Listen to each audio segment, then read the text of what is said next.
Hello everyone, कैसे हैं आप सब। एक बार पुनः शिव कोचिंग क्लासेस पर स्वागत है। उम्मीद करता हूं आप सब अच्छे होंगे, मस्त होंगे, बेहतर होंगे और आप सभी की पढ़ाई बेहतर चल रही होगी।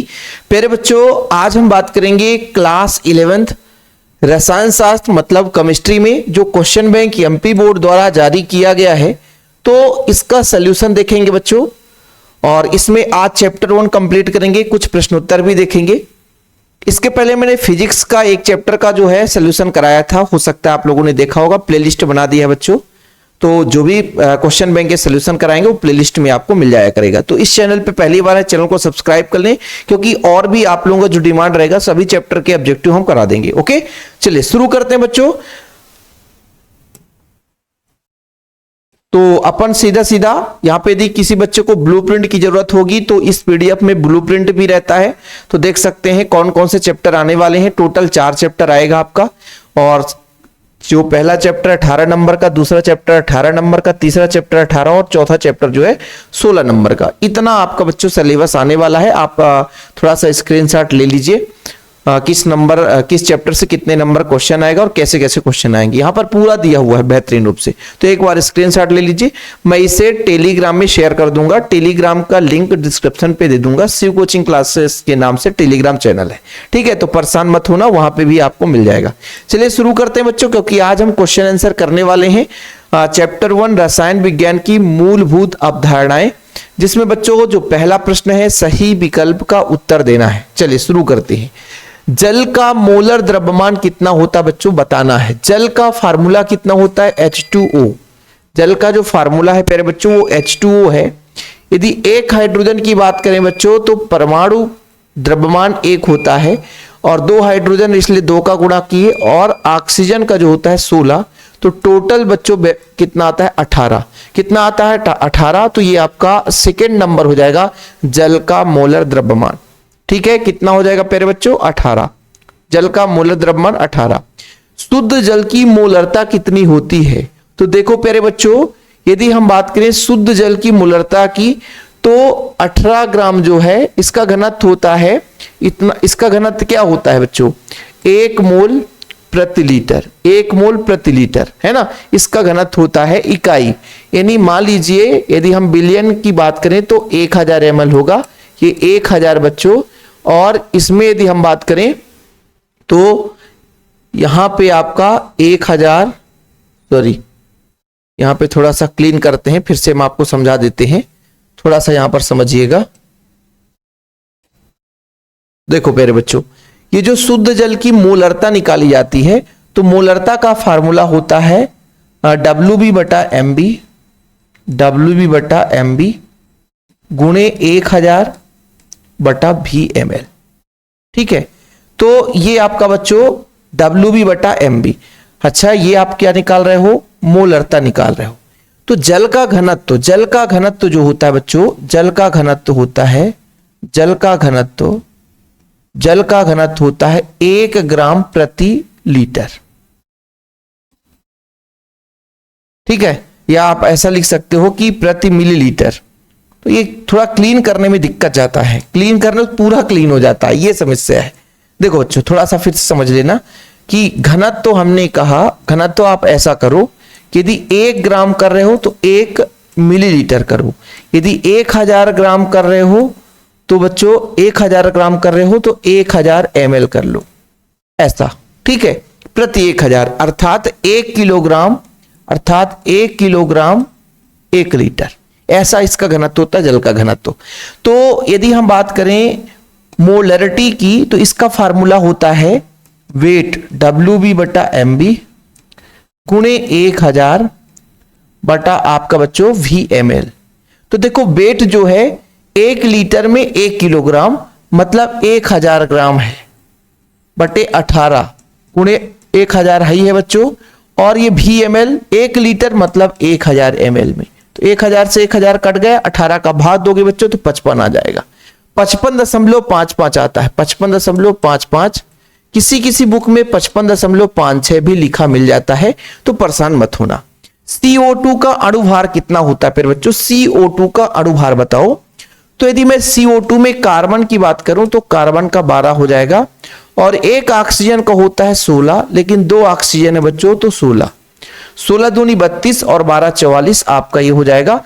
और यही सेम मोलर द्रव्यमान की बात करें, चाहे आप अणुभार की बात करो, दोनों सेम होता है बच्चों। तो तीसरे और चौथे का दोनों का सेम आंसर होगा 44 44। ठीक है, ध्यान रखिएगा, क्योंकि दो ऑक्सीजन है, कार्बन डाइऑक्साइड एक कार्बन और दो ऑक्सीजन से मिलकर बना है, इसलिए बच्चों 16 दूना 32 और 32 12 44 हो जाता है। CH4 का मोलर द्रव्यमान, बोले सर बड़े प्यार से कार्बन का तो आपने ही बताया था कितना 12, परमाणु क्रमांक 6 तो परमाणु द्रव्यमान 6 दूनी 12। हाइड्रोजन 4 है बच्चों, तो 4 हाइड्रोजन का कितना हो जाएगा 4, क्योंकि हाइड्रोजन का एक होता है, तो 12 4 16 हो जाएगा। कहीं पे दिख रहा है क्या, option number D the number इसका राइट आंसर हो जाएगा। चलिए आगे बात करते हैं। देखिए ऐसे ऐसे क्वेश्चन भी देखने को मिलेंगे जो कि आप लोगों को भाई थोड़ा सा कठिन भी लग सकता है। इसमें देखिए सोडियम सल्फेट है बच्चों, क्वेश्चन नंबर 6 देखिए, सोडियम सल्फेट है Na2SO4 में, सोडियम का द्रव्यमान प्रतिशत 52.39 है। ठीक है बच्चों, और सल्फर का द्रव्यमान प्रतिशत 22.54 है। तो ऑक्सीजन का कितना होगा? देखो बच्चों, सोडियम सल्फर और ऑक्सीजन तीन चीजों से मिलकर बना हुआ है, और तीनों चीजों का जो टोटल परसेंट है वो 100% है। तो 2 का दिया है, तीसरे का निकालना है, तो हमने कहा टोटल 100 दिया है और उसमें से 2 का घटा दो बच्चों, 3.39 धन आपका 22.54। ठीक है, इसको दोनों को जोड़कर 100 में घटाना है प्यारे बच्चों, तो जोड़ दो, 9 4 13 की 3, हासिल 1 हो गया बच्चों, 5 4 9 हो जाएगा, दशमलव लगा दो, 2 2 4 हो जाएगा और ये 5 हो जाएगा।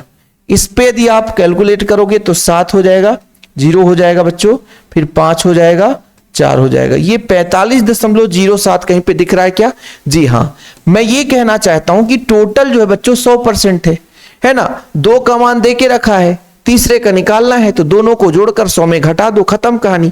दोनों को जोड़कर 100 में घटा दो तो तीसरे का आ जाएगा। मैं कहता हूं कि 100 को 3 भागों में बांटना है, तो 2 लोगों का अमाउंट पता है कि एक को 20 दिया, एक को 50 दिया, तो टोटल 70 चले गए, बचा 30, तो तीसरे को 30 मिलेगा।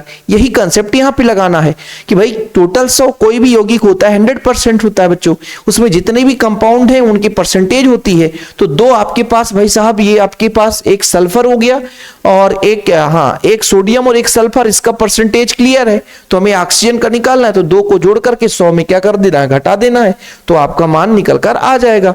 चलिए अगला जो प्रश्न है बच्चों कि 1 मोल कार्बन को हवा में जलाया जाता है, कार्बन को हवा में जलाया जाएगा तो कितना कार्बन डाइऑक्साइड बनेगा बच्चों? CO2 बनाता है। ठीक है, 1 मोल कार्बन को हवा में जलाया जाता है, 1 मोल कार्बन को हवा में जलाया जाता है तो कितने ग्राम कार्बन डाइऑक्साइड बनेंगे? तो भाई साहब कार्बन डाइऑक्साइड की बात करें तो यहां पर CO2 है, और CO2 का कार्बन का कितना होता है बच्चों? 12 और ऑक्सीजन का 16 धन 16, टोटल कितना बनेगा आपका? 44 ग्राम ही बनेगा प्यारे बच्चों। कितना बनेगा? 44 ग्राम बनेगा। बोला है ना कि 1 मोल कार्बन ही लेंगे, 1 मोल ही कार्बन लेंगे, ज्यादा मोल ले ही नहीं सकते हैं कि 1 से 2 हो जाएंगे। तो टोटल यदि कार्बन डाइऑक्साइड की बात करेंगे तो आपका 44 ही निकल कर आने वाला है। ठीक है, गड़बड़ तो नहीं है? 1 मोल कार्बन है ना बच्चों, 1 मोल कार्बन है। ठीक, चलिए अच्छा है। एथेन के 3 मोलों में कार्बन के कितने मोल उपस्थित रहेंगे? एथेन की बात की जा रही है। एथेन का फार्मूला होता है C2H6। ठीक है बच्चों, के 3 मोल कार्बन के कितने मोल उपस्थित रहेंगे? देखो ना बच्चों क्या बढ़िया बोला है कि 3 मोल में। देखो भाई 1 मोल में यदि 1 मोल की बात करें, 1 मोल की बात करें तो कार्बन की संख्या 2 है। कार्बन की संख्या कितनी है? 2 है। तो 3 मोल में बच्चों 3 गुणा 6 हो जाएगा, आंसर हो जाएगा ये सी नंबर। एथेन के 3 मोलों में कार्बन कितने मोल उपस्थित हैं? तो एथेन के 3 मोलों में 1 मोल में 2 कार्बन है, 1 मोल में 2 कार्बन है, तो 3 मोल में बच्चों भाई एक आदमी 2 रोटी खाता है तो 3 आदमी 3 दूना 6 रोटी खाएगा। सिंपल सा, बड़े प्यार से हो गया। अगला एसटीपी समान ताप एवं दाब पर 22.4 लीटर CO2 का द्रव्यमान होगा। ठीक है, बताओ 22.4 लीटर कार्बन डाइऑक्साइड का द्रव्यमान कितना होगा? तो सर कार्बन डाइऑक्साइड का द्रव्यमान तो फिक्स ही रहेगा ना। भाई कार्बन डाइऑक्साइड का द्रव्यमान तो फिक्स ही रहेगा। तो ये आपका 44 ही ग्राम। तो कई बार सर कार्बन डाइऑक्साइड तो घूम चुका यार, है ना, कार्बन डाइऑक्साइड कई बार घूम चुका, इस पे तो डाउट होने लगा है ना।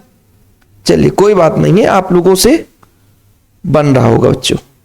और हाँ, एक चीज और आपको इंफॉर्मेशन देना है कि यदि कोई बच्चा चाहता है कि हमें प्रॉपर नोट्स की जरूरत है बच्चों, यदि कोई बच्चा चाहता है कि नोट्स, तो कांटेक्ट कर लेना नोट्स के लिए, ओके। हाँ, यदि किसी बच्चे को चाहिए कि पूरे आल चैप्टर के हमें केमिस्ट्री के नोट्स चाहिए तो 96 85 29 91 49, हाँ टॉपिक वाइज नोट्स रहते हैं। जिन बच्चों को नोट्स चाहिए तो इस नंबर पर कांटेक्ट कर सकता है, ठीक। चलिए अगला चलते हैं बच्चों। अगला जो क्वेश्चन है, इस बार फिर आंकिक क्वेश्चन पे क्वेश्चन है कि 1.6 ग्राम मीथेन को पूर्ण दहन से उत्पन्न CO2 की मात्रा कितनी होगी। जिस बच्चे को कांटेक्ट करना है तो 100 रुपए चार्ज लगेंगे। नहीं तो पता चला बच्चे फिर कमेंट करते हैं कि सर आपने बताया नहीं था, नहीं तो हम मैसेज ना करते, और फिर कहते हैं सर धमकी देंगे, हम सब्सक्राइब कर देंगे आपको।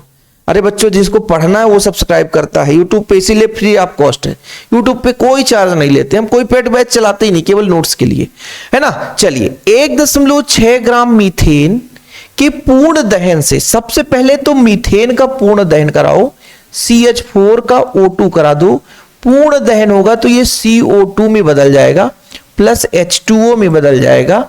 हाइड्रोजन की संख्या 4 है तो 2H2O कर दिए, तो ऑक्सीजन की संख्या 4 हो गई तो 2O2 कर दिए बच्चों। बड़े प्यार से अपन ने कर दिया, ठीक है सर। यदि हम बात करें, ध्यान रखिएगा कि इसके आणविक द्रव्यमान की बात करें, MB की बात करें, MB की बात करें, MB की बात करें तो कार्बन का होता है बच्चों 12 और 4 हाइड्रोजन तो टोटल हो जाएगा 16।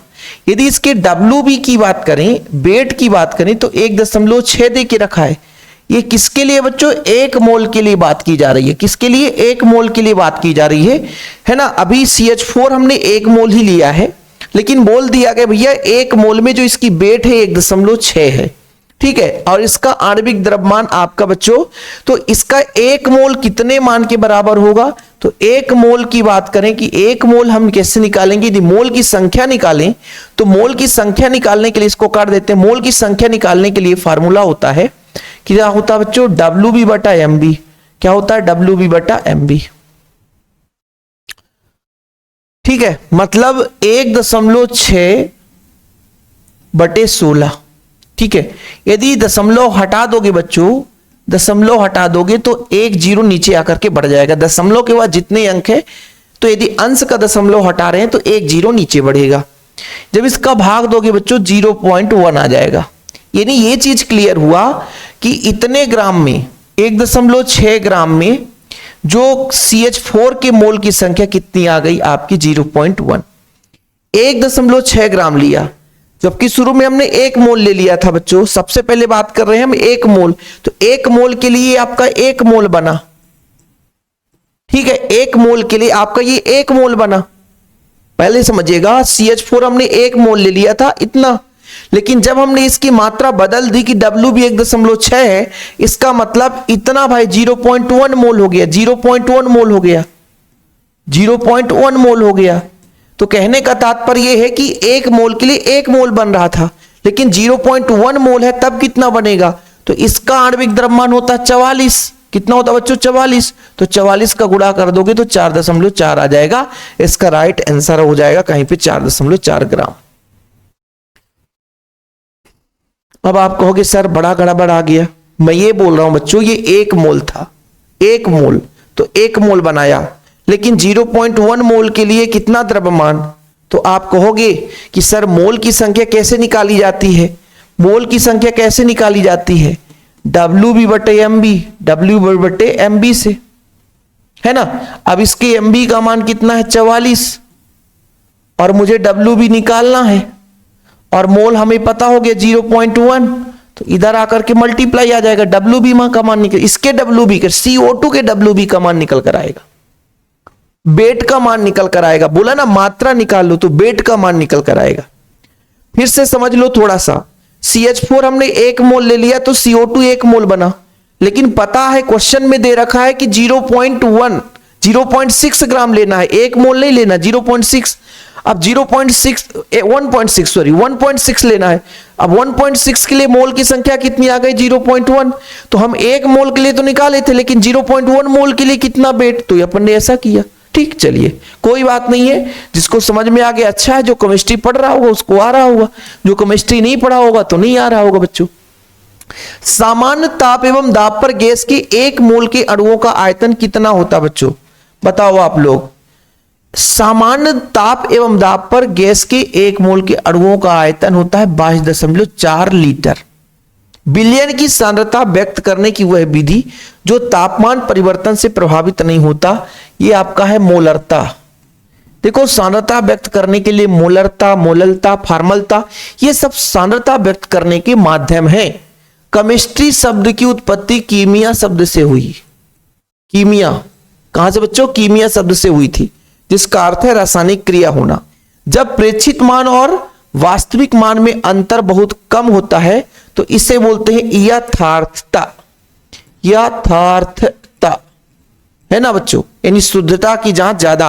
किसी तत्व का वह सूक्ष्मतम कण जो रासायनिक अभिक्रिया में भाग लेता है किंतु स्वतंत्र अवस्था में नहीं रहता, वो आपका परमाणु है। पदार्थ का सबसे सूक्ष्मतम कण जो भाई रासायनिक अभिक्रिया में भाग लेता है लेकिन स्वतंत्र रहता नहीं है। जैसे H की बात करें तो ये स्वतंत्र नहीं रहेगा, ये सूक्ष्मतम कण है, ये हमेशा अणु के रूप में रहेगा। क्लोरीन बच्चों स्वतंत्र नहीं रहेगा, Cl2 के रूप में रहेगा। ठीक है, चलिए ठीक है सर, बढ़िया, मजा आ गया। सही जोड़ी बनाना है सर, इसको तो आप नहीं भी बताओगे तो भी बन जाएगा, क्योंकि हर बच्चे से ऐसे क्वेश्चन बन जाते हैं। देखो भाई, सोडियम जो है वो आपका सोडियम हाइड्रोक्साइड और H2 में बदलेगा, बैलेंस करा लोगे आप लोग, काफी समझदार हो। कैल्शियम बच्चों, कैल्शियम सल्फेट से, जैसे आपका सोडियम है बच्चों, और H2O का मतलब HOH है, तो NaOH बना लेगा बच्चों, तो ये NaOH बना लेगा। ठीक है, और साथ में H2 बना देगा। क्या बना देगा, H2। इसका बैलेंस कराने का तरीका ये है कि यहां पे हाइड्रोजन की संख्या टोटल 3 है, यहां पे 2 है, तो 2 का यदि मल्टीप्लाई कर दें तो बच्चों यहां पे भी हमें 2 का मल्टीप्लाई करना पड़ेगा, तो हाइड्रोजन 4 हो गए, ऑक्सीजन भी, और सोडियम में भी 2 का मल्टीप्लाई कर दे। तो इस तरीके से समीकरण बनाया जाता है। बाकी कैल्शियम का तो इसमें जाएगा, KCl तो यहां चला जाएगा, Fe का बच्चों यहां पे चला जाएगा, C है तो यहां पे चला जाएगा। इसे तो आंख मूंद कर कोई बच्चा बता सकता है। हाँ, समीकरण आपसे ना बनता हो वो बात अलग है, क्योंकि समीकरण कराना थोड़ा सा कठिन है। समीकरण कराना क्यों कठिन है, जैसे आपने कहा कैल्शियम है, जो H2SO4 होता है ना बच्चों, ये 2 भागों में टूटता है, 2H पॉजिटिव और SO4 2 नेगेटिव। कहने का मतलब ये जो कैल्शियम है SO4 को पकड़ेगा, CaSO4, और हाइड्रोजन है वो बेचारा घूमता रहेगा। तो हाइड्रोजन क्या करेगा, किसके साथ, हाइड्रोजन जो है वो पानी में बदल जाएगा, पानी में बदल जाएगा, साथ में कुछ SO4 जो है SO2 में बदल जाते हैं। अब इसकी बैलेंसी कराने के लिए यहां पर SO4 हमारे पास बच्चों 2 है, तो मान लीजिए यदि यहां पे 2 का मल्टीप्लाई कर दें, 2 का मल्टीप्लाई यदि यहां पे कर दें, बैलेंस कराना है ना, तो यहां भी 2 का मल्टीप्लाई करना पड़ेगा। हाइड्रोजन की संख्या ठीक हो गई, ऑक्सीजन की संख्या भी हमारी ठीक हो गई, कैल्शियम की संख्या भी ठीक हो गई, खत्म कहानी। ऐसे समीकरण होते हैं। समीकरण पर अपन ज्यादा नहीं चल रहे हैं क्योंकि अपन सोल्यूशन करा रहे हैं बच्चों, तो वहां पे आपको समय कम मिलेगा। सत्य सत्य बताना है, सत्य सत्य बताना है। द्रव्यमान और भार में अंतर होता है, सही बात है भाई, द्रव्यमान भार में अंतर है, द्रव्यमान भार में अंतर क्वेश्चन भी आता है चैप्टर 1 से। ठीक है, एवोगैड्रो नियम का उपयोग अणु के परमाणुीय संख्या ज्ञात करने के लिए, नहीं नहीं नहीं, ऐसा नहीं होता भाई। मोलों की संख्या के निकालने के लिए इसका प्रयोग करते हैं, परमाणु की संख्या नहीं। जब कभी संख्या पूर्णांक हो तो सार्थक अंकों की गणना का नियम प्रयुक्त नहीं होता, ऐसा थोड़ी ना होगा, ऐसा नहीं होगा। पूर्णांक होने पर भी उनके अंकों की गणना हम सार्थक अंक के आधार पर निकालते हैं। वह अभिकर्मक जो रस समीकरण गणना के आधार पर काम आता है वो सीमांत अभिकर्मक कहलाता है। तो ये आपका सही है बच्चों। भारानुसार प्रतिशत व प्रतिशत संगठन दोनों एक ही है, सही है। प्रतिशत संगठन मैंने पढ़ाया है, भारानुसार इस साल मैंने 11th क्लास का क्लास नहीं ले पाया क्योंकि मेरे निजी कारण है, लेकिन मैंने ये सारा चीज कराया है, हो सकता है आप लोगों ने देखा हो, है ना। नहीं तो मैं फिजिक्स केमिस्ट्री 11th का हमेशा पढ़ाता हूं, लेकिन इस साल नहीं ले पाया बच्चों। तो आप पुराना वीडियो देख सकते हैं हमारे चैनल में। ठीक है, हम मैसेज बच्चे करते रहते हैं। अभी आज एक बच्चे ने कहा कि सर आप नोट्स यदि फ्री में नहीं दोगे तो मैं आपको अनसब्सक्राइब कर दूंगा। तो मैं उस बच्चे को यही रिप्लाई दिया कि देखो मेरे प्यारे भाई, बिना स्वार्थ के कोई किसी को हेल्प नहीं करता। आज आप लोग यदि हमारे साथ सपोर्ट में खड़े हैं, क्योंकि यदि हम आपको मेहनत करेंगे आपके लिए तभी आप करेंगे। और YouTube पे हमने कहा फ्री ऑफ कंटेंट भी है, जितना कंटेंट उठाना चाहो हर साल हमने कराया है फ्री ऑफ कॉस्ट। और नोट बना लो, मेहनत करो, बस मेहनत का एक छोटा सा अमाउंट लगता है। जो बच्चे शिव सर का सपोर्ट करना चाहते हैं उनको 100 रुपए देने में कोई हर्जा नहीं होती है, क्योंकि हमारे पास भी एक टीम होती है और उनको भी 2 पैसे की जरूरत होती है। हर एक शिक्षक का घर परिवार चलाने के लिए थोड़ा बहुत पैसे लगते हैं भाई। ऐसा नहीं है कि हम खाना नहीं खाते, हमारे पास एक खर्चा नहीं है। तो प्लीज अच्छे बच्चों, हम यदि नंबर दे देते हैं तो आप लोग परेशान ना किया करो। ओके, चलिए एक शब्द में उत्तर आप आसानी से बता देना बच्चों, फटाफट। सब नीचे से ही करते हैं शुरू, ऊपर से करो कि समान ताप एवं दाब पर समस्त गैसों के समान आयतन में अणुओं की संख्या समान होती है। ये जो संख्या है ये एवोगैड्रो का नियम है। एवोगैड्रो का नियम है, एवोगैड्रो का नियम है। ठीक सर, 4 मोल CH4 का भार बताओ। अच्छा, CH4 1 मोल का बता दो आप लोग। CH4 वैसे वास्तविक में कार्बन का जो होता है 12 लिखते हैं, बल्कि ये 12.01 है। ठीक है, जैसे हाइड्रोजन का लिखते हैं अपन 1, लेकिन ये बल्कि 1.01 है बच्चों। ठीक है, तो यदि आप कहोगे तो 4 है, ये मतलब 1 मोल में कितना होता है? 1 मोल में कितना होता है बच्चों? 1 मोल CH4 में 1 मोल की यदि बात करें तो 1 मोल में कितना होगा? 1 मोल में कितना होगा? 12 4 16। तो 4 मोल में कितना हो जाएगा? 16 चौको 64, 16 चौको 64 हो जाएगा। तो 4 मोल में 16 चौको 64। लेकिन यदि मान लीजिए 64.2 आ जाए तो भी गलत नहीं है, क्योंकि ये आपका मल्टीप्लाई होगा बच्चों 4 से, फिर उसका अपन 4 गुना करेंगे तो यही आएगा। तो परेशान होने की जरूरत नहीं है, इतना भी आप कर सकते हो।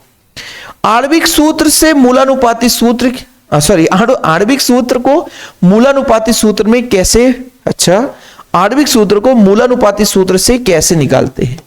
तो आणविक सूत्र मतलब जो अणु सूत्र होता है बच्चों, वो मूलानुपाती सूत्र में n का गुणा कर देते हैं। n का गुणा कर देते हैं बच्चों, n का गुणा कर देते हैं। ठीक, इसके बाद वैज्ञानिक संकेत को किस प्रकार से व्यक्त किया जाता है? तो n गुणे 10 घाते n स्मॉल n, जहां पे बच्चों ये कुछ भी हो सकता है। ठीक है, स्टाइक्रियोमेट्री का एक वाक्य में समझाइए। ये है क्या बच्चों? ये है क्या? स्टाइक्रियोमेट्री है क्या? रसायन की एक शाखा है जिसके अंतर्गत किसी भी समीकरण में अभिकारक और उत्पाद के मात्रात्मक संबंधों का अध्ययन कराती है। मतलब प्यारे बच्चों, एक प्रकार से रसायन की शाखा है जिसके अंतर्गत हम किसी भी समीकरण के अभिकारक और उत्पाद के मात्रात्मक संबंध का अध्ययन करते हैं। इस तरीके से अपना आज का टास्क खत्म हो चुका है। बाकी कुछ क्वेश्चन और कर लेते हैं, क्योंकि अपने पास अभी समय है बच्चों, और यहां से कुछ क्वेश्चन आप आसानी से बता सकते हो। जैसे सबसे पहला जो प्रश्न है वो है सार्थक अंकों से आप क्या समझते हैं? बताओ। जैसे किसी चीज का मापन करते हैं, और मापन करने के लिए बच्चों जो यथार्थ चीजों का प्रयोग करते हैं वो आपका सार्थक अंक कहलाता है। सबको पता है ना कि भाई हम एक प्रकार से सार्थक अंक क्या है? अंक है। लेकिन उस अंक का प्रयोग बच्चों हम किसी भी संख्या का मापन करने के लिए या कोई भी माप करते हैं तो उसकी परिशुद्धता दर्शाने के लिए जिन संख्याओं का प्रयोग करते हैं उसे उसका हम क्या बोलते हैं बच्चों? सार्थक अंक। सार्थक मतलब जो सही अंक है ना, या किसी भौतिक राशि को यथार्थता पूर्वक व्यक्त करने के लिए जिन संख्याओं या अंकों का प्रयोग करते हैं वो सार्थक अंक कहलाते हैं। किसी भौतिक राशि के मापन के यथार्थता को व्यक्त करने के लिए जिन संख्याओं या अंकों का प्रयोग करते हैं उन्हें सार्थक अंक कहते हैं। ठीक है बच्चों, चलिए इसके बाद जो दूसरा प्रश्न है इसको अपन को 3 सार्थक अंकों तक निकटतम कीजिए, मतलब 3 सार्थक अंक तो निकटतम करना है। जैसे बच्चों यहां पे 0 को हम सार्थक अंक काउंट नहीं करेंगे, तो इसको लिख देंगे 0.0025। 3 सार्थक अंक बनाना है तो एक 0 बाद का लिख देंगे, तब ये 3 0 आपका बच्चों काउंट हो जाएगा। 126 और 3 0 है, 126 3 0 है। देखो इसको ऐसा करेंगे 126 गुणे 10 घाते 3 कर देते हैं, लेकिन ये वैज्ञानिक पद्धति है और वैज्ञानिक पद्धति में केवल और केवल एक अंक के बाद दशमलव होना चाहिए। मतलब दशमलव यदि यहां लगा दें बच्चों, इसका मतलब 2 0 और बढ़ जाएगा, ये आपका सही हो जाएगा और सार्थक अंक की संख्या 3 ही है। सार्थक अंक की संख्या 3 ही है बच्चों। क्लोरोफॉर्म का रासायनिक सूत्र लिखो CHCl3 क्लोरोफॉर्म बच्चों। संदूषण का स्तर द्रव्यमान प्रतिशत में समझाइए, ठीक है, स्तर द्रव्यमान प्रतिशत में समझाना है इसको। ऐसा ही मात्रा क्या है बच्चों, यह एक अंतरराष्ट्रीय इंटरनेशनल सिस्टम, अंतरराष्ट्रीय पद्धति है बच्चों, जो कि हर जगह किसी भी मात्रक का मापन, किसी भी मतलब भौतिक राशि का मात्रक हर जगह समान होता है। जैसे द्रव्यमान कैसा ही मात्रक आपका किलोग्राम। निम्नलिखित में वैज्ञानिक संकेतन में लिखिए, इसको भी वैज्ञानिक संकेतन में लिखिए। बताओ वैज्ञानिक संकेतन में आप लोग इसको बता दो, आप लोग कैसे लिखोगे भाई वैज्ञानिक संकेतन में।